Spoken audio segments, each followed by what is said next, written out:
genuine Bell of Pennsylvania Yellow Pages gives you the most ads and the most choices. No wonder it's the most used book around. Make me a perfect match. The genuine Bell of Pennsylvania Yellow Pages. No other book can match it.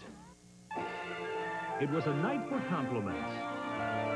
You're talking about probably the most popular president of the 20th century. It was a night for minks. A night for jewelry. After reclaiming Hollywood, what's next for the Reagans? There's a part waiting for him in Dynasty of my ex-husband if he wants to play it. California welcomes the Reagans home. You won't want to miss The next PM magazine. News Center 8 is next, judged as best newscast in the Susquehanna Valley by the Associated Press. Now, from the News Center for the Susquehanna Valley, it's The Late Reports with anchors Kim Lemon and Keith Martin, Jim Stone on sports, and meteorologist Rob Dixon. Good evening. 2 Air Force aviators from Pennsylvania are back at their home base tonight. After surviving the crash of their FB-111 fighter bomber late this morning. 30-year-old Captain Len Esterly of Reading and 31-year-old Captain Randall Voorhees of Upper Darby, Pennsylvania, managed to eject safely after their plane developed what was termed a major malfunction on a training flight over northeastern Vermont late this morning. An Air Force spokesman says the two men were picked up by a National Guard helicopter after parachuting safely to the ground. They were returned to the Plattsburgh Air Force Base where they were based for debriefing. The plane crashed into a remote wooded area. There were no casualties on the ground. There is no definite word tonight on what caused the plane to go down while descending for low-level training. Well, tonight we're getting a better idea on what will happen with the controversial 50% pay raise for Congress and senior government officials. The Senate voted 95-5 today against the proposal, but that will be meaningless unless the House does the same thing, and that's unlikely before the February 8th deadline. But what is happening is that opposition to the 50% increase plan is growing so loud in the House that leaders are proposing a compromise. And as it stands tonight, Speaker James Wright will allow the 50% hike to take effect without a vote, then schedule a vote for the next day to cut the increase to 30%. Well, the House will vote next week to ban all honorariums and to cut the pay raise to 30% instead of 50%. That'll make it just come out even. And what it'll amount to is that they'll be getting the same basic amount of money, but they'll serve one master. We'll get it all from the public and we'll serve the public, and that's the way it ought to be. Still isn't clear what will happen because there is substantial congressional opposition to even a 30% pay hike. There's a crisis among savings and loan institutions in America, and tonight the Comptroller General is proposing some drastic action to deal with the problem.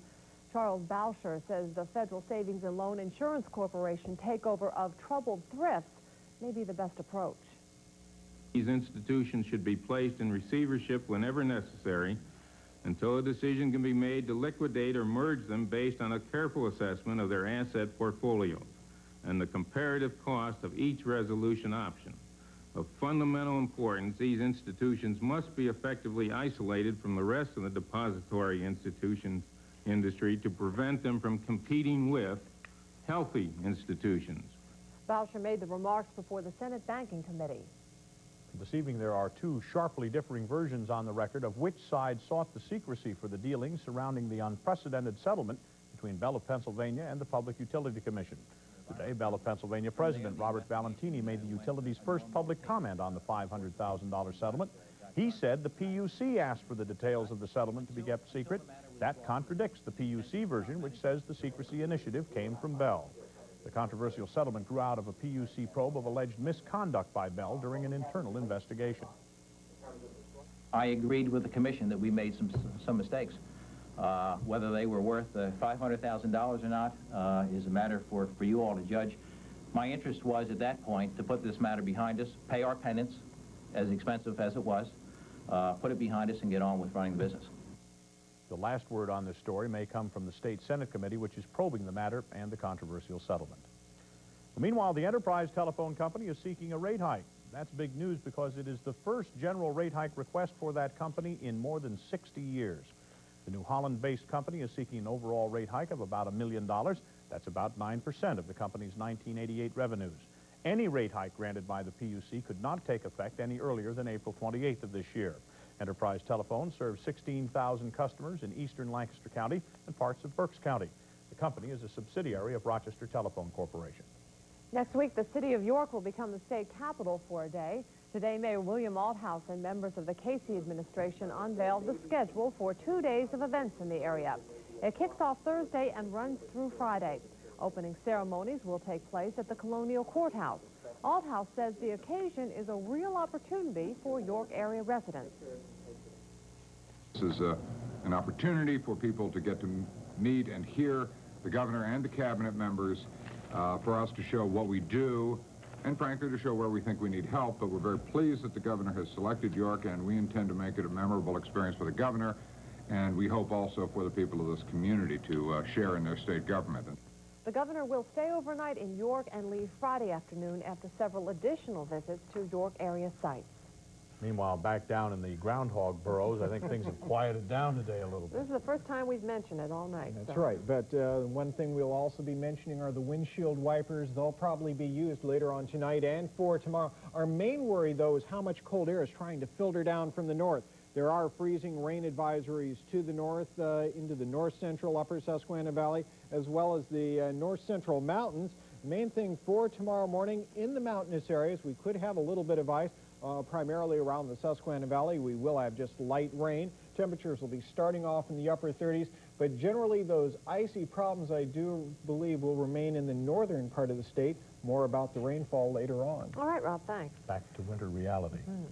Just ahead on the late report, a Reading man is arrested on charges of smothering to death his 14-month-old son. And the state Supreme Court orders a new trial for a Lancaster man now on death row. We'll be right back.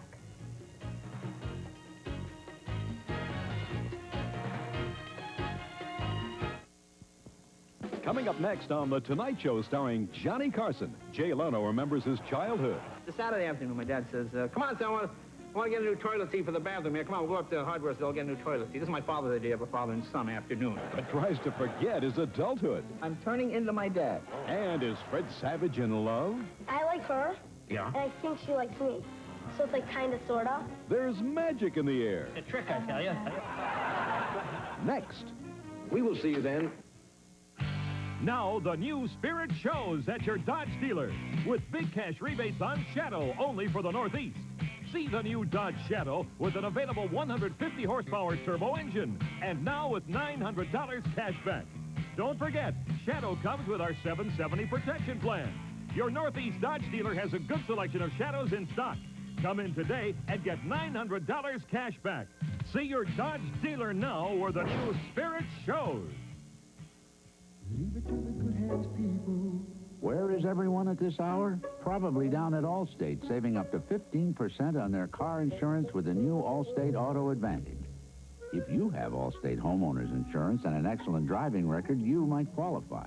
To find out, just call an Allstate agent and see if your home could save you up to 15% on your car. The Allstate Auto Advantage, a new reason. You're in good hands with Allstate. There's no heartburn like your heartburn. And there's no leading antacid tablet like Gaviscon Extra Strength Relief Formula. The fire extinguisher, because only this Gaviscon dispatches a unique foam barrier to smother your heartburn, while acid neutralizers put out the fire. Gaviscon Extra Strength Relief Formula. The fire extinguisher. At this hour, News Center 8 is following a standoff between police and a man with a gun on Fulton Street in Strasburg Borough, Lancaster County. State police at Lancaster say a man with a gun is inside a house. There are no other people in the house with him, to the best of their knowledge. The area is cordoned off, and police are trying to talk the man into surrendering. There have been no shots fired, but police are taking trying not to have anything else happen there, let's put it that way, and they do have the area completely secured, and we will have more information as it becomes available during the newscast. Well, tonight, death row inmate Robert Zook of Lancaster knows he's been granted a new trial by the Pennsylvania Supreme Court. The decision, as Susan Shapiro reports, has come as a great surprise to both sides in the case. Robert Zook was sentenced to death 2 years ago for the brutal murders of Paul Connard and Sandra Weicker. The couple was found strangled and stabbed to death in July 1985 in Connard's apartment behind his Lancaster typewriter repair shop. The state Supreme Court ordered a new trial in a 4-3 vote after hearing arguments twice. The court described the murders as very brutal but said police failed to honor Zook's request for an attorney at the proper time. In the majority opinion, Justice Nicholas Papadakis wrote, "The trial court was in error in failing to suppress all statements made by Zook after he made a request to use the phone to have his mother get an attorney." This came as a total shock, and it just... Joseph Maddensbacher prosecuted the case for the Commonwealth during the 7-day trial in Lancaster County. It's very frustrating. What makes it particularly frustrating is the fact that the court never really gave us any indication that this is an issue that they were concerned with. Zook's attorney, Jim Cullen, is also surprised the court picked out the Miranda rights issue. The Miranda issue had been there from the beginning, but it was one of numerous issues, and there didn't seem to be a lot of interest on the part of the court in hearing that at oral argument. Zook has been on death row in the state correctional facility in Huntington. Cullen spoke with him by phone as soon as he heard about the decision. He's extremely pleased with the outcome as well. Maddensbacher says he'll decide by Friday whether to petition the court for another re-argument. If it's turned down, a new trial could be held here in Lancaster County as early as May. In Lancaster, Susan Shapiro, News Center 8. A Reading man has been charged with criminal homicide and related crimes for the death of his infant son. Police say 23-year-old Franklin Strauss admits he had been using cocaine heavily for 3 days before he woke up to find his 14-month-old son, Zachary, dead beside him in bed. It is possible, according to police, that Strauss smothered the boy accidentally, since police say Strauss weighs 310 pounds.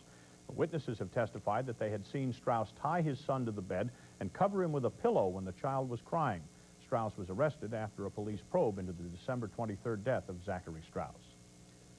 The York City School Board has reprimanded the principal of Jackson Elementary School for using poor judgment in allowing a parent to carry an empty gun into school. A board spokesman said the incident happened several weeks ago during hunting season when a parent showed up at school for a teacher conference after a hunting trip with a rifle. He went to the principal with the empty hunting rifle and was allowed to take the gun with him to the meeting. Board members say while the parents' intentions were above board, recent shooting incidents on school grounds in several states raise serious concern about any weapons possession on school property, regardless of intent. Still no word yet on what touched off a fire at this mobile gas station in Swatara Township. An attendant at the station is being treated tonight for burns to his hands, face, and stomach. It happened here along 62nd and Berry Streets in Dauphin County. Fire officials think the blaze started in the garage and burned through the roof. It took 1/2 hour to bring it under control. Still ahead on Spotlight tonight, we'll focus on a brand new Tom Selleck movie.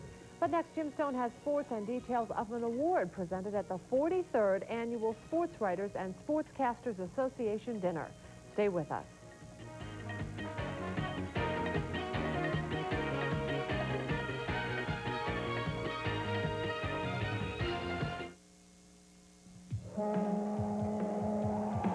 A new car has arrived. It comes with a well-earned reputation of quality and design. And the automotive press here has already begun to praise it for its styling and value. The interesting thing is that here is Japan, and the car they're importing is the Ford Taurus. Now get factory discounts up to $1,200 on Taurus, only at your Quality Plus Ford dealer. For great personal service and low everyday prices, check the lineup at your neighborhood True Value hardware store, where good things are cooking in the February bargain of the month. The 4-piece Pyrex Fireside Bakeware set by Corning can be used for cooking or serving. You get a roaster, covered casserole, and handy loaf pan. In February, get all 4 Corning